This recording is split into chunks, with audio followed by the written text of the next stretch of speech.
The Business of Art, brought to you by the Video Department.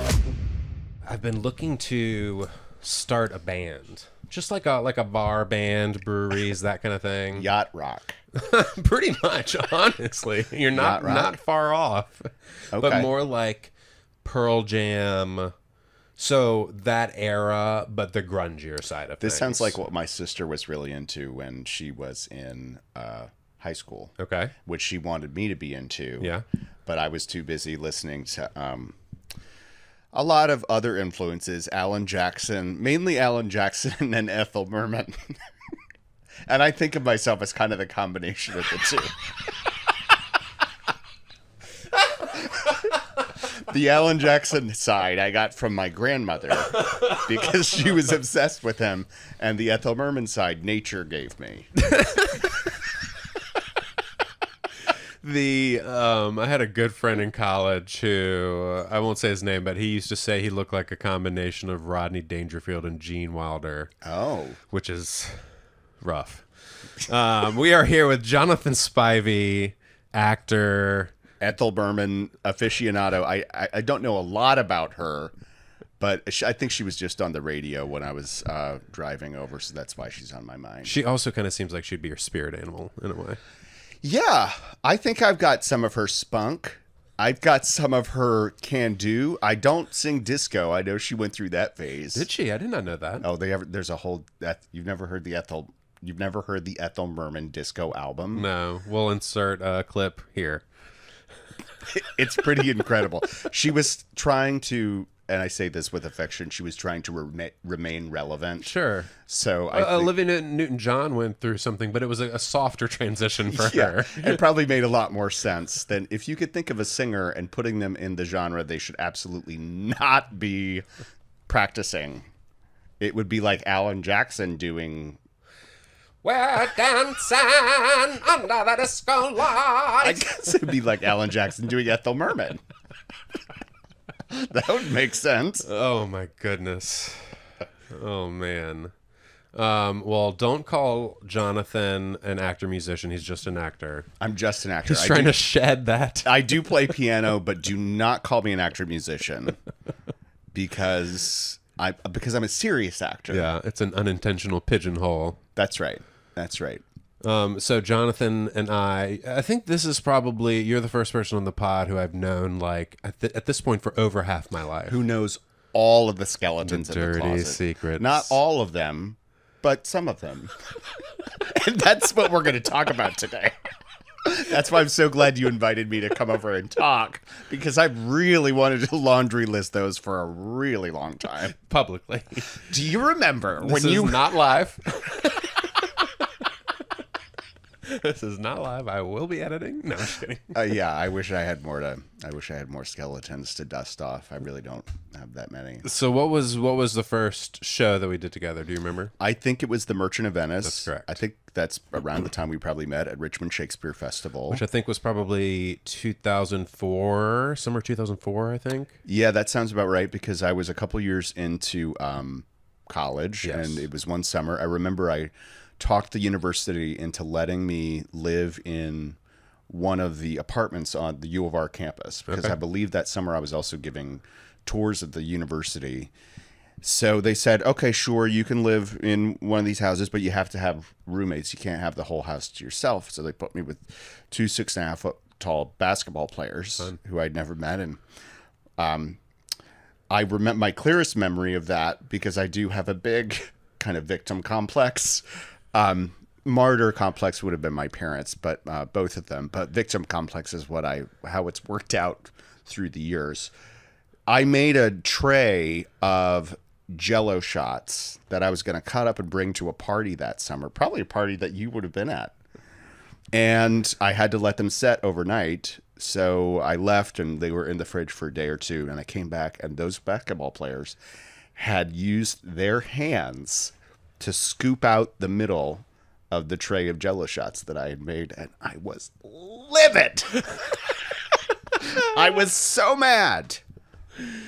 Was that a party at like a Brett Ambler and Allie Weplow's house kind of situation? Probably one of those. I don't know if it was that summer, but yeah, it was Yeah. one where everybody was bringing something for people to get really messed up on, and that was going to be my contribution. And so, for the audience, talk about where did you go to college? I went to the University of Richmond. I intended to be a music major because I had played piano since I was a kid, and I got there and I had auditioned for all these music conservatories. My dad at the time really thought that that was going to be, you know, he never forced me to do that, but he thought, oh, this is going to be what you do.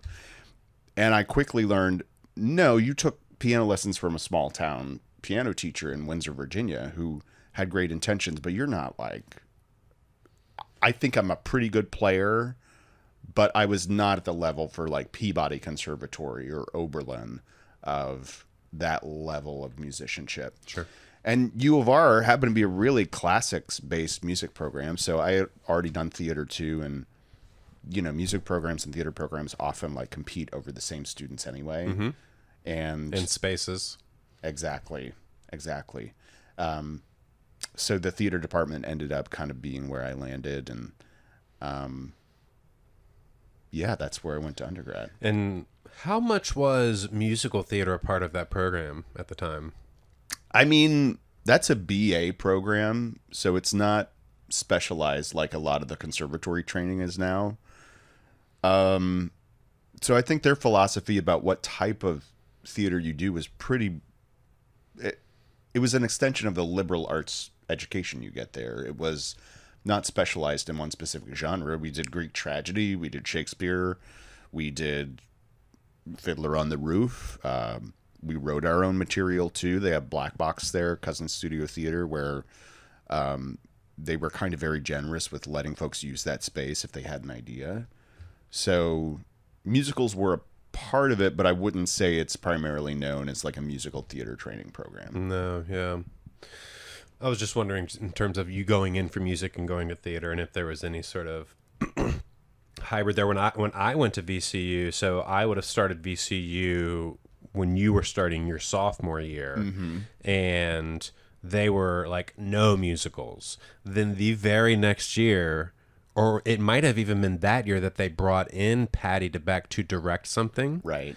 And I'll just say a romance ensued between her and someone at VCU Theater. And then she was brought on staff the next year. And all of a sudden, VCU went from like a strict, it was BFA. Yeah. But it had just become BFA when I got there. But it went from a BFA program that was known for straight plays to at least doing one, if not two musicals a season. Yeah, I've never thought about. Maybe that's a result of the strengths of the folks leading the program dictating the training that you're 100%. getting. You have Patty DeBeck, who's very gifted and has all this experience. It's like you have to change your program to accommodate her. Well, and I've never thought about it in that way. And maybe, I mean, the two big influences from undergrad I remember, and the two that kind of alternated directing while I was there, were Dorothy Holland, who's still a professor there, and Walter Schoen, who has since retired. Dorothy did have a great affection for musicals, and Walter occasionally directed musicals too, but the big musical I can remember when I first got there was a production of Gypsy, where they brought in Lorna Luft as a guest artist, and she played Mama Rose, and but neither of their specialty, I would say, was really musicals either. So maybe that's why Walter taught more Shakespeare and was passionate more about American classics like Tennessee Williams and Arthur Miller. And Dorothy, I remember a lot of Greek tragedy. She was one of the best visual directors I've ever worked with, and was a real lesson in how visual of a medium theater can be, not just film and TV, but anyway. Yeah, because there is certainly a trope with theater, the black box, and what that represents in terms of like minimalism, and there can be a trope where it's not as much a visual thing. But yeah, I mean the best shows, the set design is a key. Like, for a perfect example, we went and saw the production of Into the Woods. With Oh, yeah. Brian Darcy James. Yeah, the And revival. Incredible. Yeah. Incredible. Brian Darcy James was absolutely amazing. But the set sucked. Well, that originated as an Encore's production. Oh, yeah, I understand. And pretty bare bones staging, and then it got lucky enough to transfer, which seems to be happening more and more often. And it's like, I understand their business. They're trying to make money. They are selling these tickets for $150 a piece, and they have minimal set, probably minimal crew because of that minimal set. And so I understand that. But just as having seen some other, seeing the original production of Wicked or whatever, it's just sort of hard to... No, and when you're paying basically the same ticket price Yes. to see the bells and whistles of Wicked versus a more minimalist production, no, I get it. It can feel like, well, what am I paying for? I will say that the performers overcame that. Yeah. Yeah. What was that, Sarah Bareilles? Yeah, we didn't see Sarah Bareilles. It was Stephanie J. Block. Yes, who was incredible. Yeah. And that I'm remembering now because I saw it later in the run when I believe her husband, what is his name? His name escapes me at the moment, but he had taken over for Brian Darcy James. Yes, I remember, yes. That cast was a revolving door Right. of whoever they could get and whoever wasn't busy and whoever they thought would sell tickets. Well, Gavin Creel Yeah. was Wolf in Cinderella's Prince, and I will say he stole the show in a way I didn't expect. Because those roles are always great, if done well, of course. But he approached it the way that I think all comedic performances should be at least examined, which is the same way that like stand-up comics think about it, is laughs per minute. And if there is a moment, if there is something that is in the script and there is a moment for comedy within it, like, you should try and find it. And he freaking did, man. Everything that he did was hilarious. Yeah, I'm a huge admirer of his, and so you like a laugh whore. That's what it sounds like you're saying to me. There's a fine line. The last performance that I really remember of what I think you're describing was Jen Simard in The Company revival. Okay. And I remember thinking, I think this is what you mean. Like, this performer is doing so much more than is written on the page that it is impossible for me not to fixate on what they're doing. And, which I think can be especially incredible if the role is already sort of known. Mm-hmm. Like, people already have an expectation of like, well, this is what the part is. And it has to already be the comedic relief part. Yeah, you can't turn Willie Loman. I mean, I would love to see that production. Or the baker. Like, you cannot make the baker the comedic relief. And that's Brian Darcy James did the exact opposite. It was the most earnest, like, I just was choking up the whole time because he was just so down to earth. You kind of have to know what the assignment is. Yeah. You have to know, like, what I would call that serving the story. Like, what purpose, why is this part written into the story? And I've encountered that in the past, both personally and with like coworkers on stage. Like, wait a minute, like, you don't know how your specific role is serving this broader story, and you have to come to peace with, or at least identify it. I mean, And that's a director's job too, is to communicate that to the director's actor. fault. That's Everything's the director's fault. Everything is the director's fault. If I do a bad show, if I turn in a bad just performance in general, if my take on a role is bad, it's the director's fault. Whoever director it happened to be, it was totally them. I tried to do something different, but they didn't want me to. So that's for every show that I've ever done and every show that I will ever do. So take me back to before University of Richmond. When was like your initiation into theater? How'd you get the bug? The first big experience I remember, and I have the tape somewhere, I don't know where it is, I think was when I was about 8, and I had done church Christmas pageants, that kind of thing. There's a tape too of me somewhere when I was 4 singing in an angel costume on the front row really loud. That was an early memory. Ethel Merman. Ethel Merman. I didn't know she knew all that church music, all that Southern Baptist music. Ethel Merman loved that music. No, when I was 8, I wrote, there was a talent show in elementary school, Windsor Elementary School, Windsor, Virginia. And I wrote a sketch for myself because at that point on TV, network TV, this is pre-streamers and all that, Robin Leach still had his show where Lifestyles of the Rich and Famous, where he would tour you through these mansions. And gosh, for a little boy in Virginia who grew up fine, we did not grow up poor, but that kind of wealth and those homes were incredible to me. Timing out while that show was still on the air was the opening, this will also date me, of the Walmart in Suffolk. This was the big boom of Walmart. So my 8 or 10-year-old brain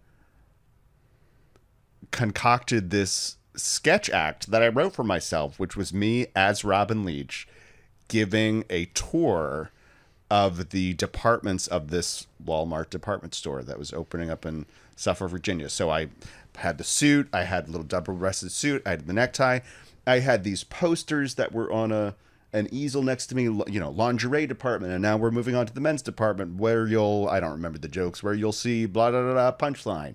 Now we're moving on to home goods where you'll see blah, blah, blah, punchline. And I remember rehearsing that.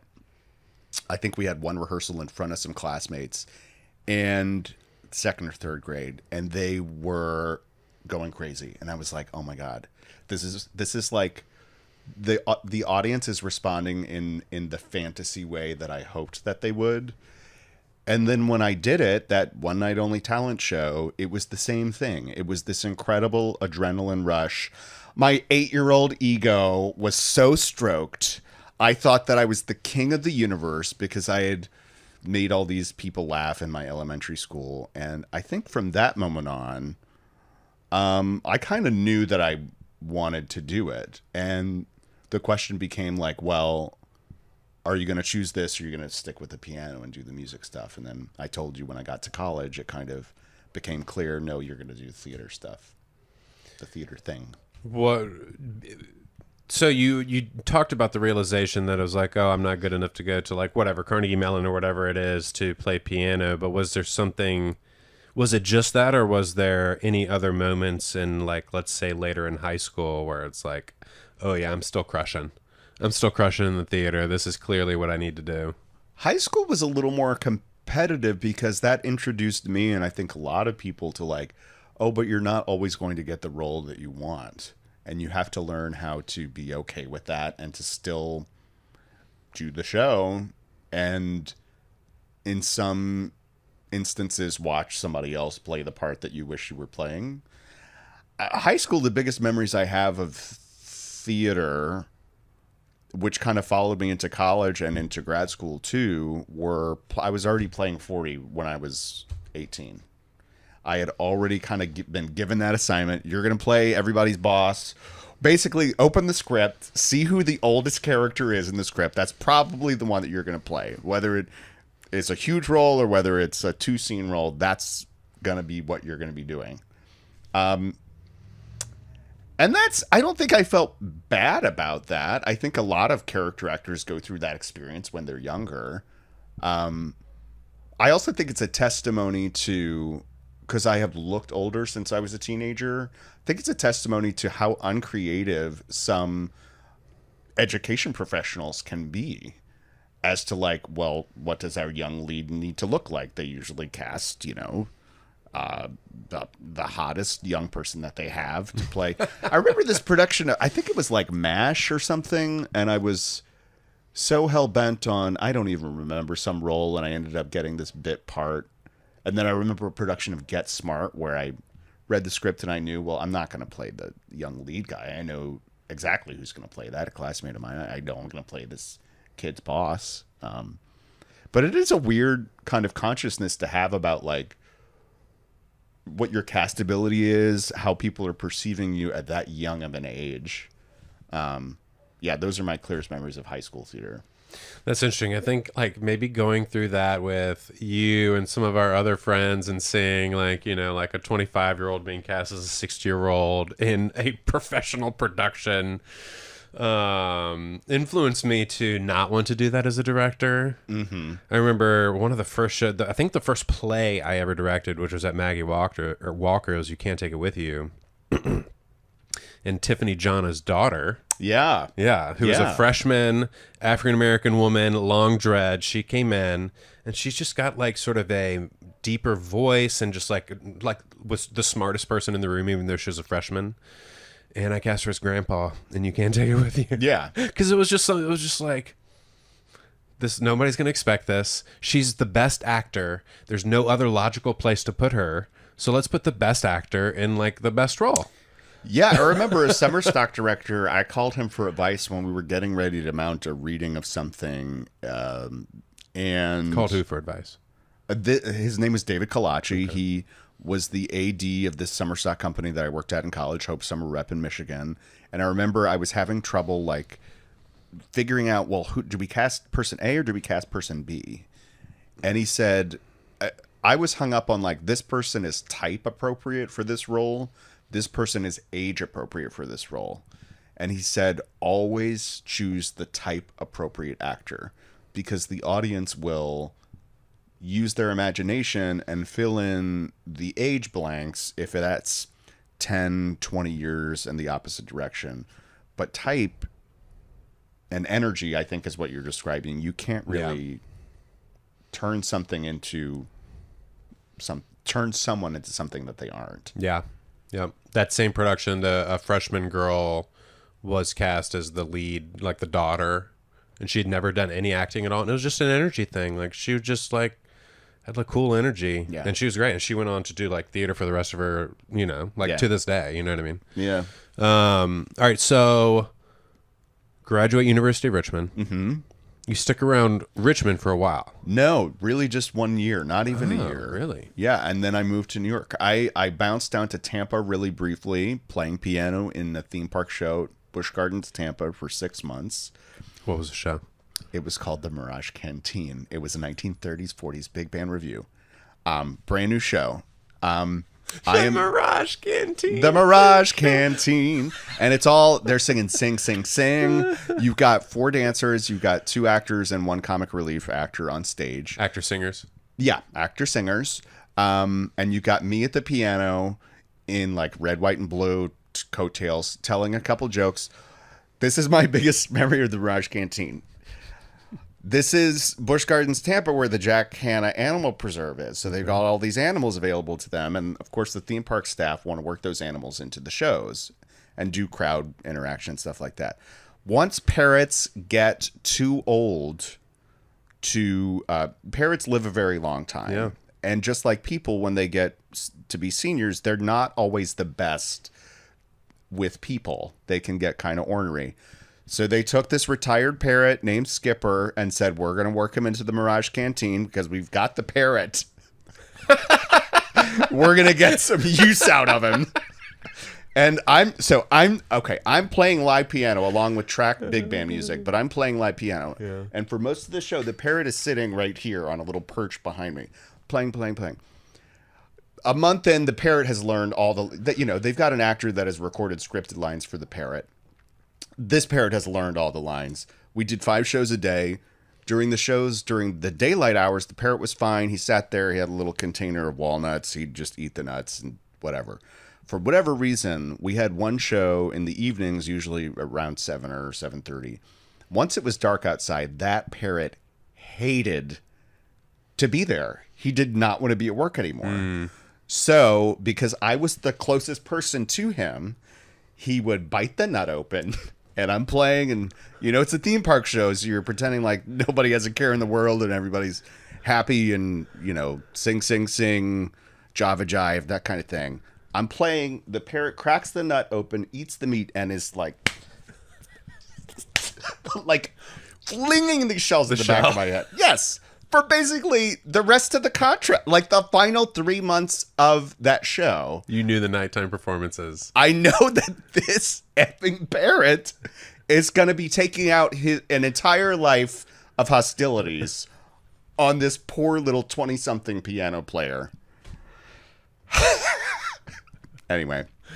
Wow. So once I finished with that job and I had to get away from that animal, I moved up to New York really when that closed in around 2007 and have lived there really since then, save for 2 years when I went to school in San Diego. But since 2007, I've always lived in Brooklyn, save for those 2 years in California. So Beauty and the Beast, was it some like in between? Beauty and the Beast, I remember, was, I think, the day of my undergrad graduation. Gotcha. And we had to miss it. 2006. Yeah, probably. Andy Nagraj, who was a very close classmate and collaborator and great friend.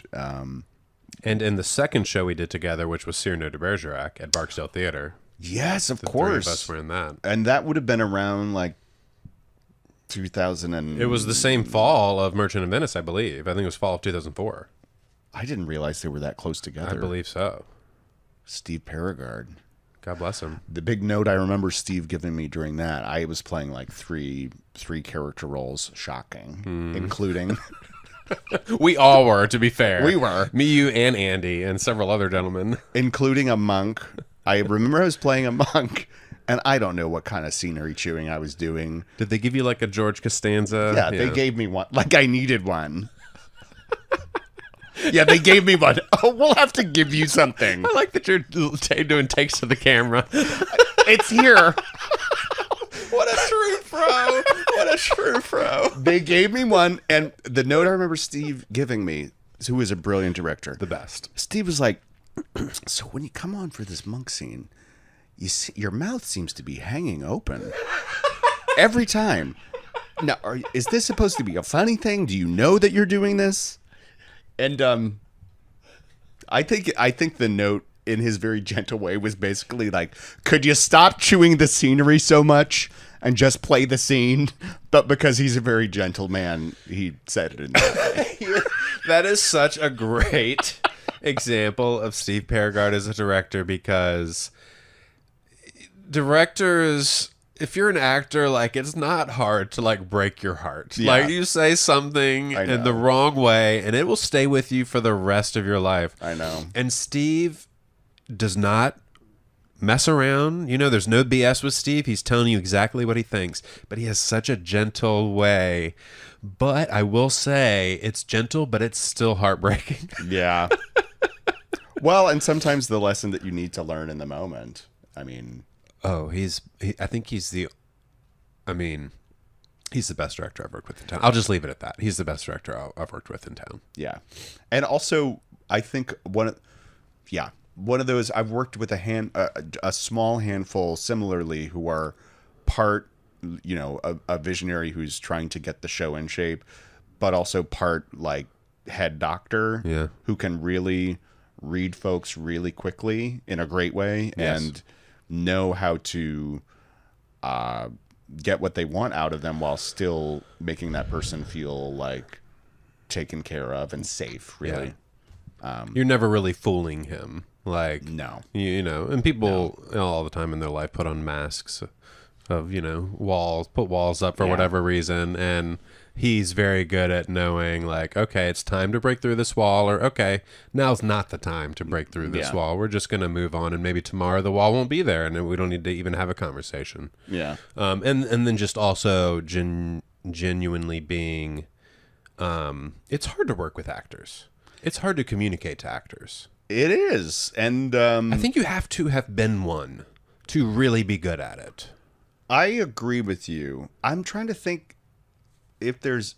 No, I think I agree with you. Yeah. Same with it being a playwright, too. I think you have to have been an actor at some point to be a good playwright. You have to, even if you haven't done it before, you have to have a great appreciation and empathy for what it is to be an actor.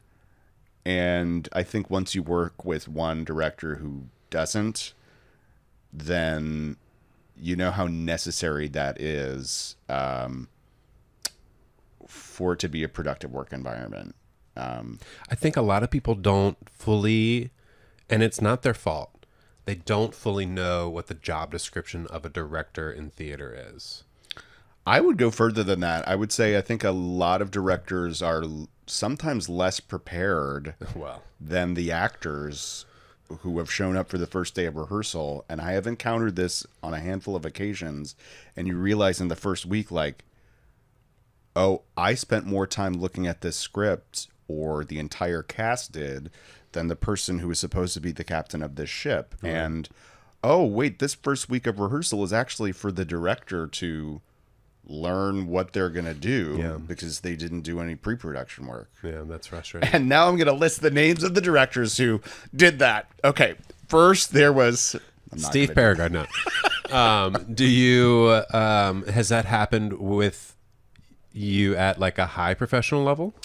I would say not in shows that I've done in New York. I would say I have encountered that at some LORT theaters across the country, where maybe that director, and I don't know the given circumstances for why they were unprepared. Maybe they just got off another project and just didn't have the time. But where I thought, okay, you're looking around while you're doing table work and you're realizing with your castmates, like, wait, they didn't know this plot point.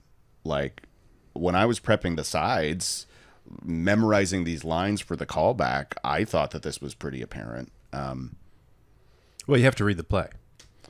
You do have to read. You have to read the play before you start rehearsal. Step 1, read the play. You joke, but you got to spend a lot of time reading it. I read an incredible book before I was directing Sweeney Todd that I felt like, and I don't even know the name of it, to be honest with you, but it really laid out specifically what the director's job was. Like, that was the intent of the book. Yeah. And the best way that I can sum it up is your job is not to create something from nothing. The playwright has already done that. Your job is to interpret what the playwright created, and from there hire the best artists to do all of the different jobs. Your job is not to do those jobs. Your job is to hire all of the best artists to do those jobs, from the actors to the designers. And then your job is basically to be the filter for everyone else's good and bad ideas and your own, and to bring them all together and to disseminate which ideas make it into the final product. Yeah, and I'm so glad that you said that, because I think I believe this. Playwrights, I think, are often the least respected and most overlooked and most underpaid contributors to theater in general, and without them, we would be doing zip zap zup and open improv scenes. No offense against theater games, but audiences don't want to pay $200 to watch zip zap zup. Oh, I can talk some trash about theater games for sure. No, playwrights, though, I have encountered more bungled productions because what you just described was not happening. Because either an actor thought they knew better than what was already written on the page. You know what I've seen often, too? I just encountered this not too long ago, over the past year and a half, I'll say.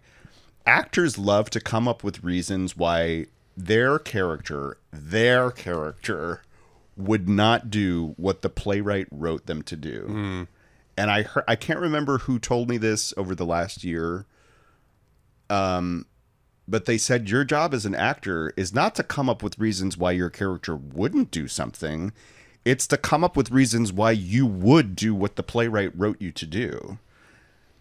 I say that with a little asterisk of, if it's a new play in development and the playwright is there and soliciting your feedback and wanting to edit with you, obviously that's a different case. Yep. If the play is published and that playwright is, let's say, established and knows what they're doing, in the same way you're describing the job as a director of serving their vision, that is also an actor's job. It's not to say, I wouldn't do this.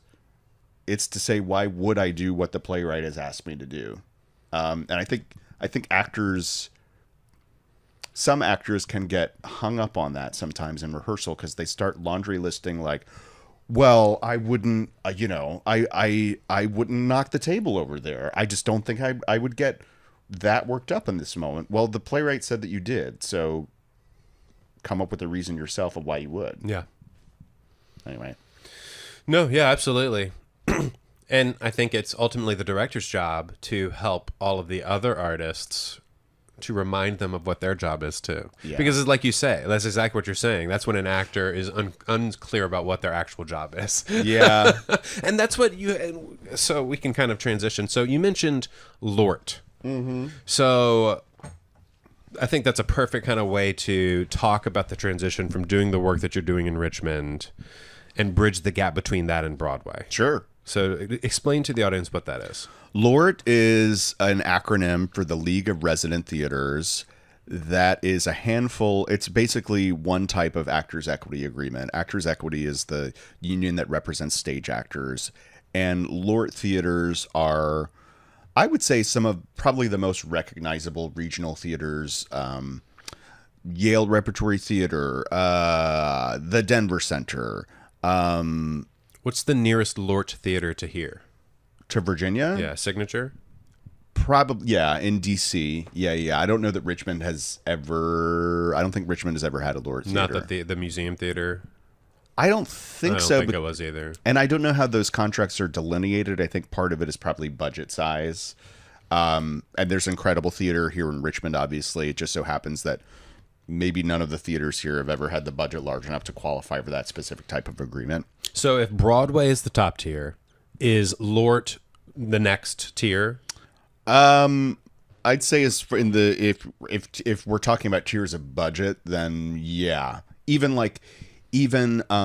Lincoln Center, for example, in their Broadway theater, the Vivian Beaumont, that's technically not a production contract for Actors Equity. That's a LORT, what they call a LORT A+.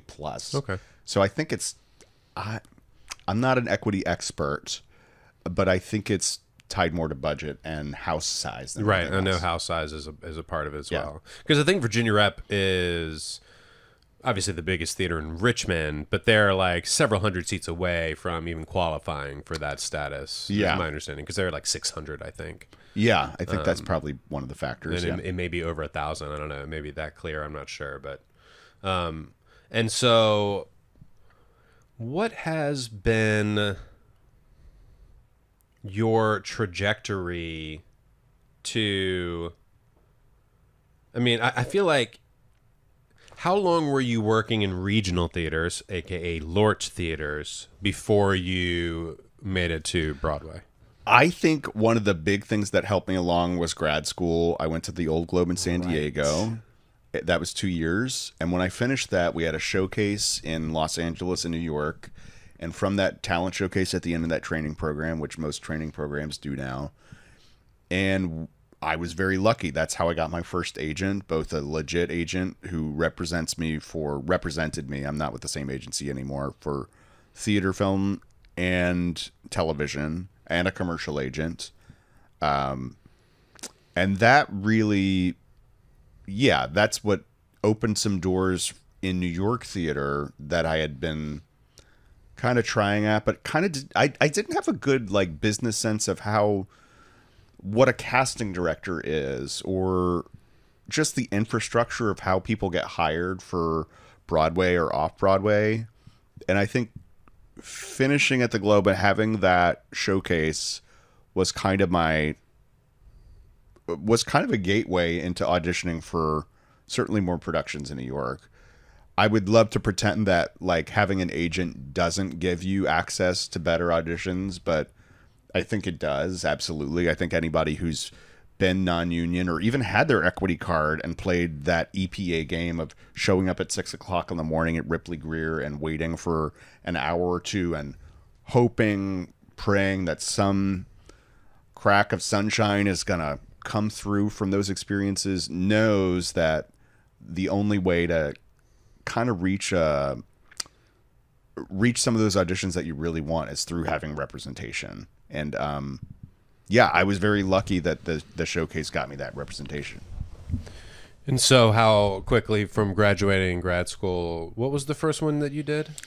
Broadway, the first Broadway production was Act One. It was a stage version of Moss Hart's autobiography. Incredible production, really. One of the Lincoln most Center. unique set experiences. It won the Tony for the set. Yeah. It rotated 360 degrees. Beowulf Boritt designed that incredible set. It was on a turntable, and the whole perimeter of the turntable was kind of cityscape wrought iron. And within that circle, there was a baby grand or a grand piano center stage where an incredible performer, Bob Stillman, would play live piano, underscoring as the scene changed. I also remember on that production, because imagine a lot of the times the scene transitions are happening in the dark, and when you're on a turntable and it's constantly spinning, it can be pretty disorienting to know, like, well, and you're constantly moving in that framework of the skyscape while the set is moving. So they had to hang up, I remember, like, one strip of, I think, green lights in the stage left wing and red lights in the stage right wing, so that you knew, like, where is the audience right now. Because I remember tech for that, it was like, I have no idea which way you're even facing, and the lights are up, and you're like, oh god, the scene has already started. Wow, yeah, that is pretty wild. I would imagine that'd be pretty disorienting. That production, I think, was 2 years, after I finished at the Globe. Okay. So I've been back in New York for about a year and a half. And how did you get that role? I got an audition Through your agent?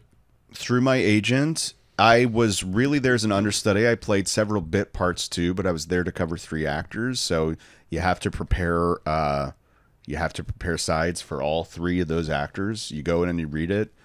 Usually when you're auditioning for an understudy track like that, the principals are already cast. So they already know who their kind of main team is going to be. And then they're looking for someone often kind of age amorphous who can cover folks of all different ages. So I think that probably helped me out too.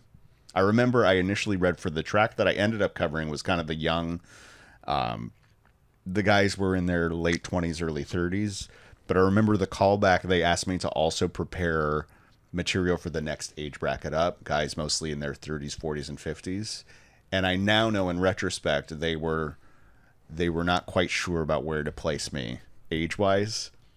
It came back. It has seemed to never go away. But they ended up putting me in the younger track. They knew what they were doing. Even if my high school theater teacher didn't. Well, did you do any shows between graduating college and that? Oh, I'm sure I did. Yeah, I think I did Pump Boys and Dinettes. Okay. Yeah, I was Michigan. That was at Jiva. That was in Rochester. Okay. Jiva's another LORT theater. I'm remembering. The timeline gets fuzzy. Sure. But yeah, I was doing regional. I was working. I was doing regional theater.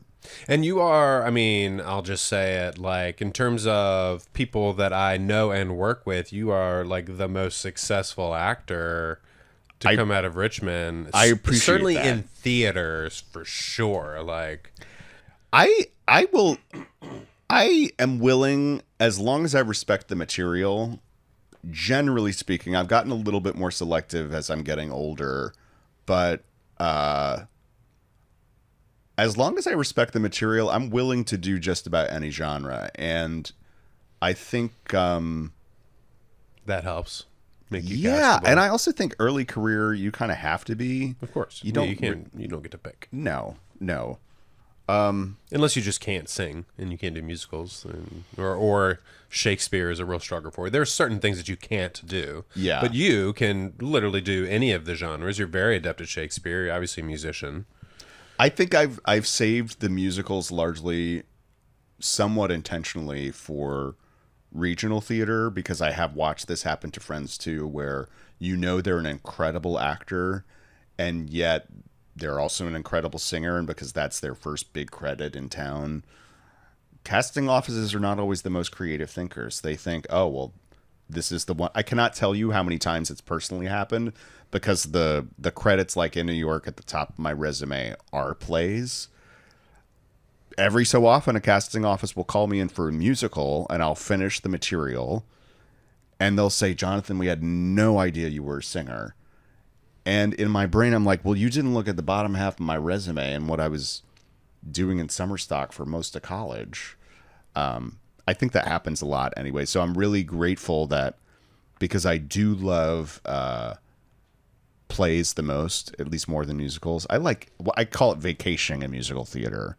I love being able to do one of those every couple of years, but I don't think I would want to do that for the entirety of my career. Do you think you'll play the husband or Edna in Hairspray first? That's a really good question. Because you could play either. You know what I think is changing? I do think this is changing for me. Uh-huh. I think if you had asked me 5 years ago, I would have said Wilbur, hands down, the husband. And I think I could still play that part. I would still love to play that Obviously, you are Eugene Levy, Martin Short adjacent. I take that as a huge compliment. I love both of those actors. Did I get those right? It wasn't... Eugene Levy, I don't think has played the part, but I would pay very good money to see him play the part. He's just who I see in my head. Uh, Christopher Walken. Christopher Walken adjacent, too. You want to hear my Christopher Walken impression? Yeah. I did a show called Walking on Sunshine, by the way, at the Fringe Festival. It's not very good. Weekly planner. I'm reading your weekly planner. Weekly planner. CEOs. I can't read it though. How was that impression? Pretty good, huh? Expert. Oh my God, he's such a gifted mimic. I thought Chris Walken was in the room. I could swear he was sitting next to me. I gotta be honest, that was the biggest train wreck of a Christopher Walken I've ever seen in my life. The show was called Walking on Sunshine. It was a young screenwriter, Dave Droxler, wrote the script, and it's a brilliant. Something needs to happen with it.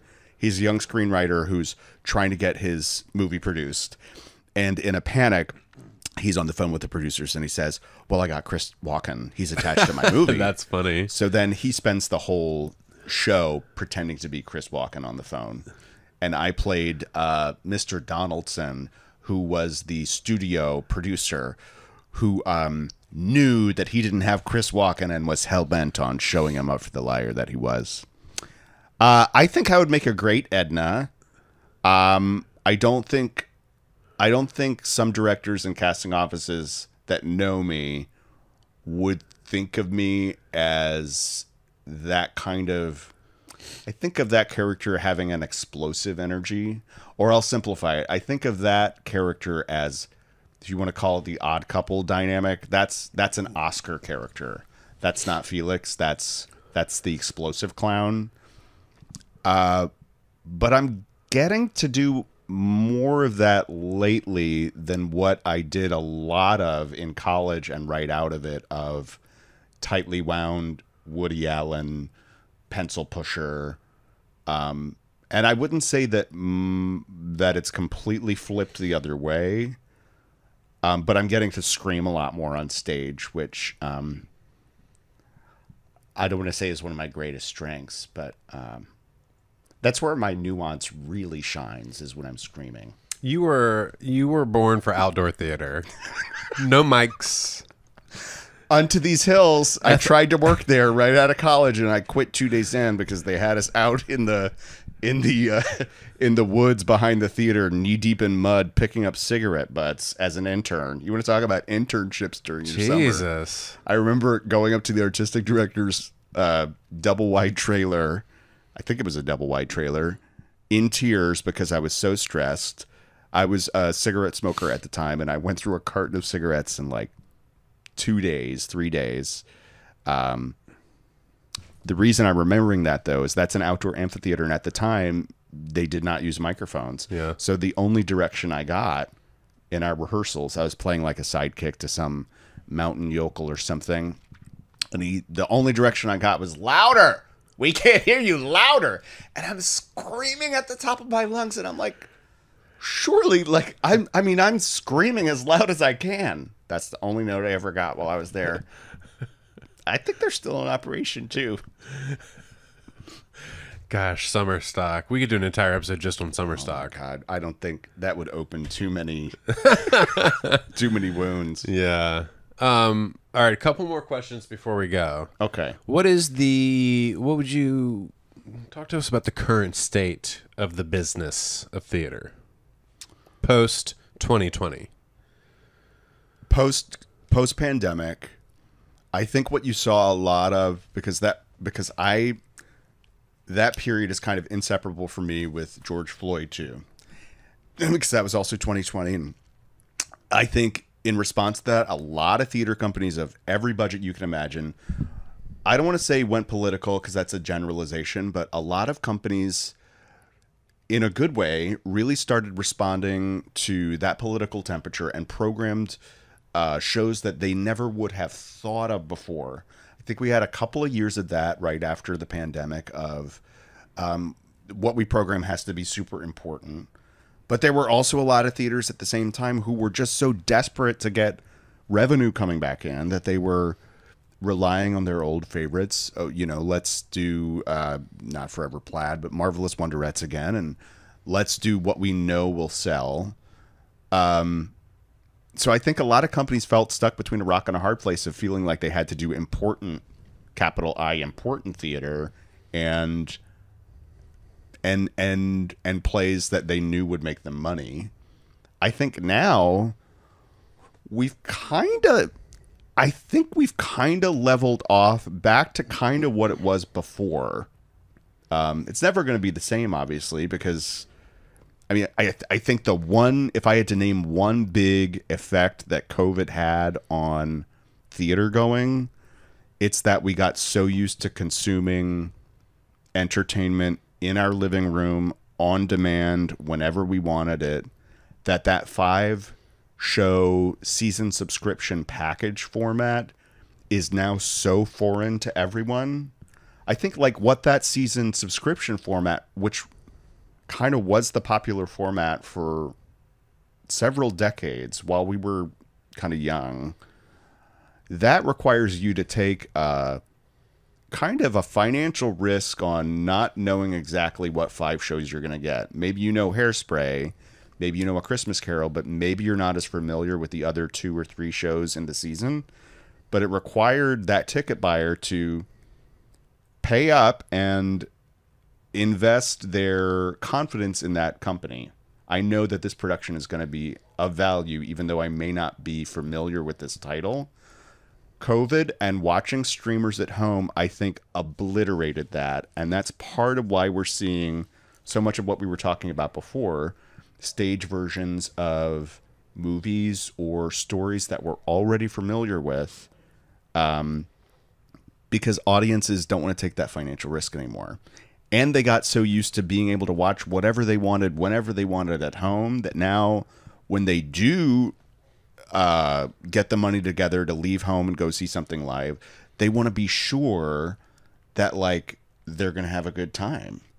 I think that's one of the unfortunate effects that COVID has had on theater in general is that, and I think that's why, if you look at commercial theater in New York or the touring market, obviously, you're going to see a lot of, not Frankensteins, but you're going to see a lot of descendants of stories that have already been around for a while. Frankenstein's is good. Yeah, Frankenstein monsters. Yeah. No, I think that's a very astute observation. I pretty much agree with it wholeheartedly. This is a intentionally apolitical podcast because I just think politics has like really created a lot of toxicity in this country, in this world, and specifically in the arts, specifically in theater, because of all the arts, it's the one of all the performing arts. It's the one where you can be the most political. Like it's hard to be political in dance. It's just hard. It is. It doesn't make a lot of sense. It's not a text-based format. Correct. It's also in music too. Like I don't even I some of my favorite songs, I don't even know the lyrics. Like, you know what I mean? It's just not why people listen to music, not why all people listen to music.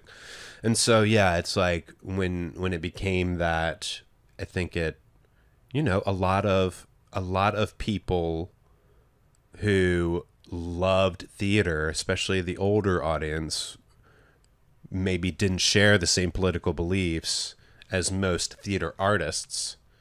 And I think we're finally, hopefully, coming to a time where that will start to matter less. It's like you said, it's like the important work should still be there, but it can't be 3 out of 4 shows of your season. If anything, it can only be 1 out of 4, or maybe like 1 out of 4 mainstays plus a few other workshops or something, because you have to pay the bills. And in order to, a theater needs to be run as a business, and many of them are not. They're run as passion projects. To my mind, it's got to be a healthy balance of all of the above, and that's a pretty old-fashioned way of thinking about programming a theatrical season. But old-fashioned is old-fashioned for a reason. Well, and for audience diversity too. And when I say diversity, I mean age bracket, Right. income level, ethnicity, all of the above. All of it. If you want multiple silos of people to attend and to continue attending, you've got to give them the material that they actually want to show up and pay for. Which doesn't have to be movie or books turned into plays and musicals, but for all of time, all of media, nostalgia, this is a theme in the podcast, nostalgia is a really important part of it. Like, think about if your goal is commercial success, if your goal is financial success, I think nostalgia is a really important part. And like, even just looking back into the things that have been the most financially successful Hollywood, Yeah. it's always, first of all, it's Marvel. Like 9 times out of 10, it's Marvel or Yeah. Bond or like whatever it is that has been recycled for years and years. And I think the model that the theater that Allison used to work at in Louisville or Lexington, the rep, Not Actors Theater of Louisville? Actors Theater of Louisville, Yeah. you know, who I think has since shut down, or at least is like significantly downscaled. I know they eliminated their Humana Festival, which I know was that, a yeah. new playwright festival for decades, and I think they eliminated that last year or 2 years ago. And I don't know if they're still doing this, but when she was working there, they did Dracula every year. They still do. And that pays for almost their entire season, basically. Yeah. And Virginia Stage Company does Christmas Carol every year. Same Yeah. thing. And so every theater needs to find that, whatever that is. It doesn't have to be Dracula. It doesn't have to be Christmas Carol. It doesn't even have to be one specific show. But you got to figure out what that thing is that brings people back every year.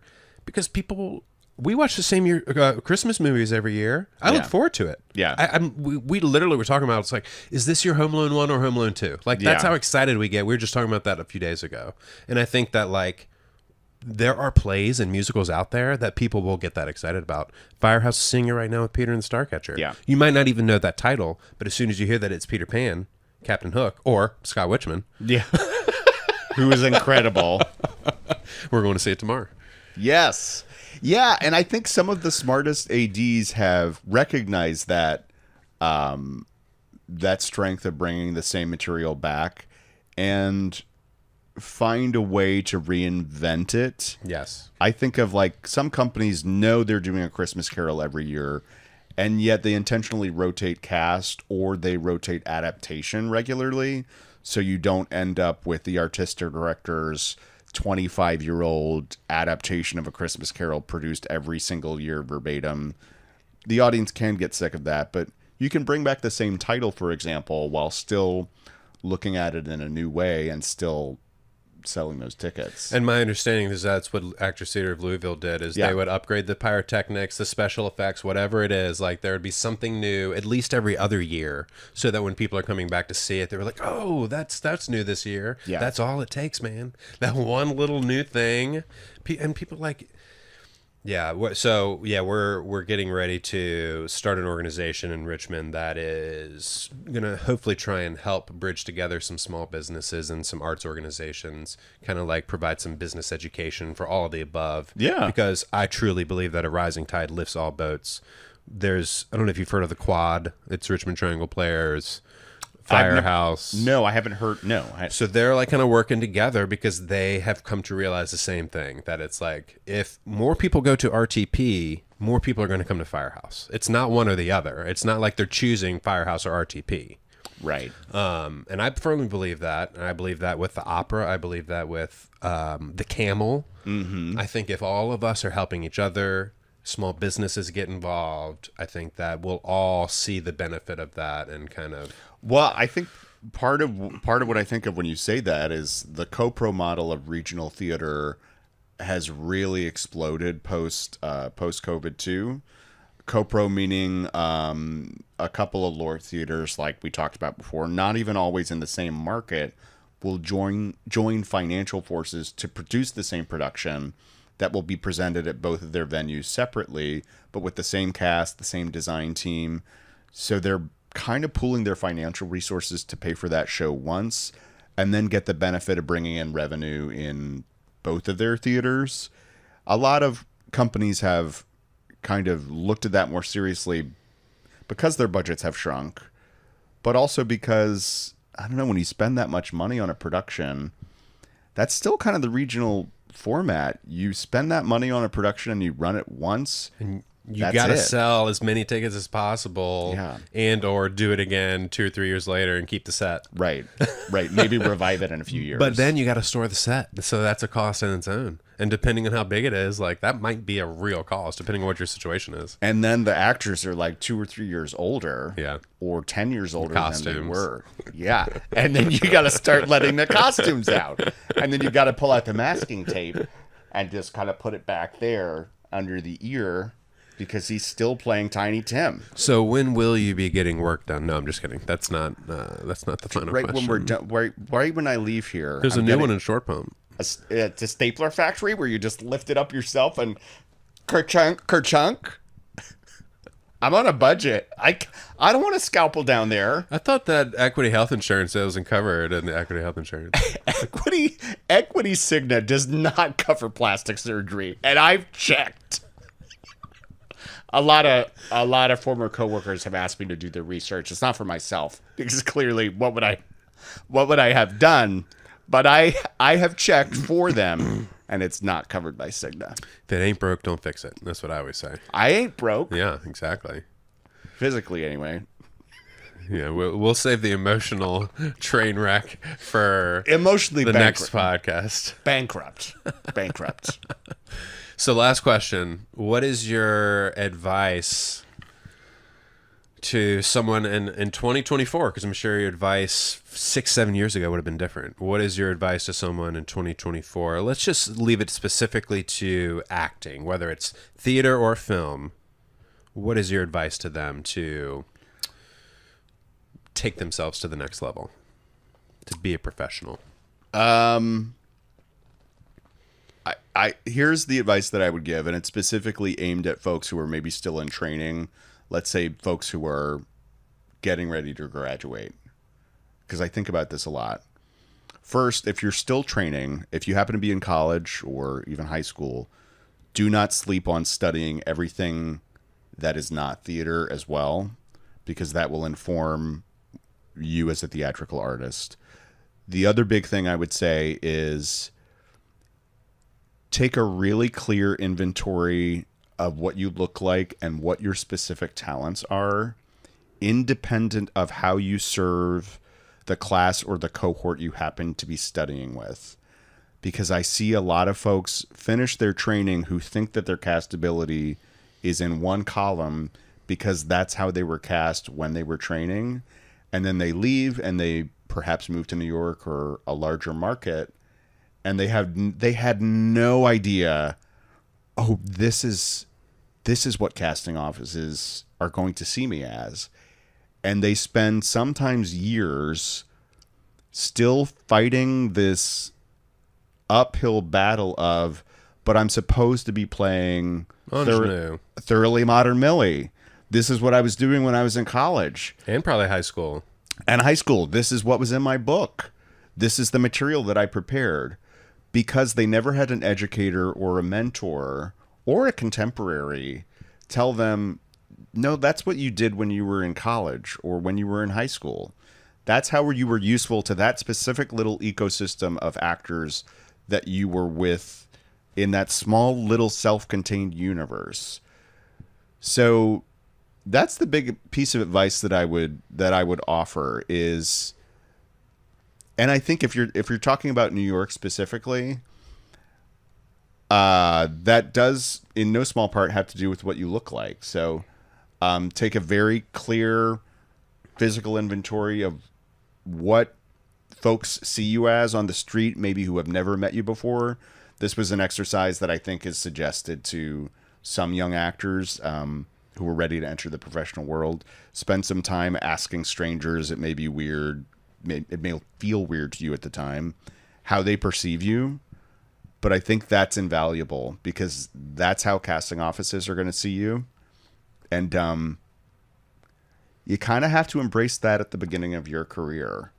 You have to, I think most actors who then get to diversify later, like we were talking about before, the types of material that they get to do later, have to specialize in something.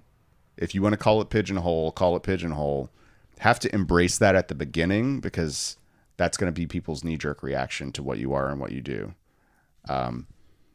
I think it's a very small handful of actors who get to do a broad range of roles early in their career. Most don't. Most are playing some version of the same thing for several years when they first start out. And if you can identify what that is and embrace it and find pleasure in doing that really well, then I think like those other opportunities are going to, for most actors who continue doing it, are going to come later, but they're not going to come at the top of your career. Self-awareness is key. Yeah. Physician, know thyself. Is that Shakespeare or is that like from the Bible? I think that's from Blue's Clues. Yeah. That's how they open every episode, right? Yeah. Hey, kids, physician, know thyself. What does that mean? I don't know. And then the episode goes on. Well, Jonathan, it's always great to see you. I don't see you enough. I know. It's great to sit on this love seat. Yeah. We could probably do a part 2 of this a year from now. I'm sure we'll have more to talk about. I'm sure the industry will have evolved and changed. I'm not going to be doing this in a year. So I appreciate that. Physician. I'm going to be sourdough. I haven't started my sourdough era yet, but I just feel like that's what I'm going to be doing. You're just in your sour era right now. Well, I haven't gotten the mother yet. See, I know about it already. I haven't gotten the mother yet, so I haven't, that bread hasn't baked yet. Jonathan, thanks for coming on the pod. Yeah, thank you.